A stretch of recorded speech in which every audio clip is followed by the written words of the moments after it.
আজকে আমাদের হচ্ছে মুসুরির ডাল পেঁয়াজ দিয়ে, আর এটা হচ্ছে ভাড়ালি, মানে যেটাকে বলে থোড় আর কি।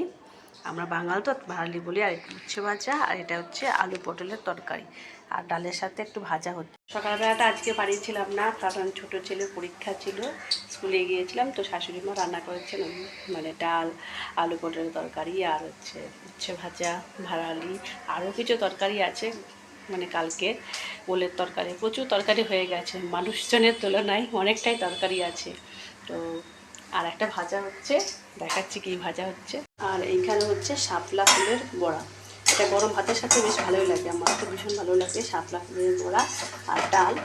তো এখন সকালবেলা এসে ছেলেকে খাওয়ানো হয়ে গেছে, ছোটো ছেলেকে জামা কাপড় কাচাকাচি করবো, পুজো দিয়েছি, এবার একটু টিফিন গোছাবো আর ছোটো ছেলেকে স্নান করাবো, তারপরে আমি ডিউটি যাব।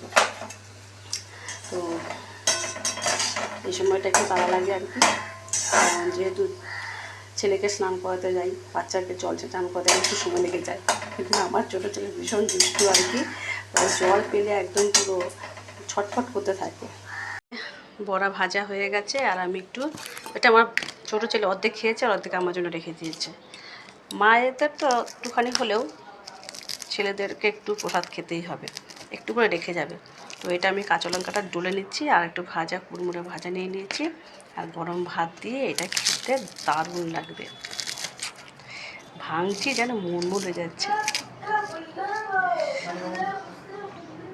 একটু করে লঙ্কা নিয়ে নিই, আমি তো একটু ঝাল খেতে ভালোবাসি। তো কেমন লাগছে বন্ধুরা বলুন, খুব সুন্দর না? চলুন টাটা, খাওয়া শুরু করে দিই। সবাই ভালো থাকবেন, সুস্থ থাকবেন, সাবধানে থাকবেন।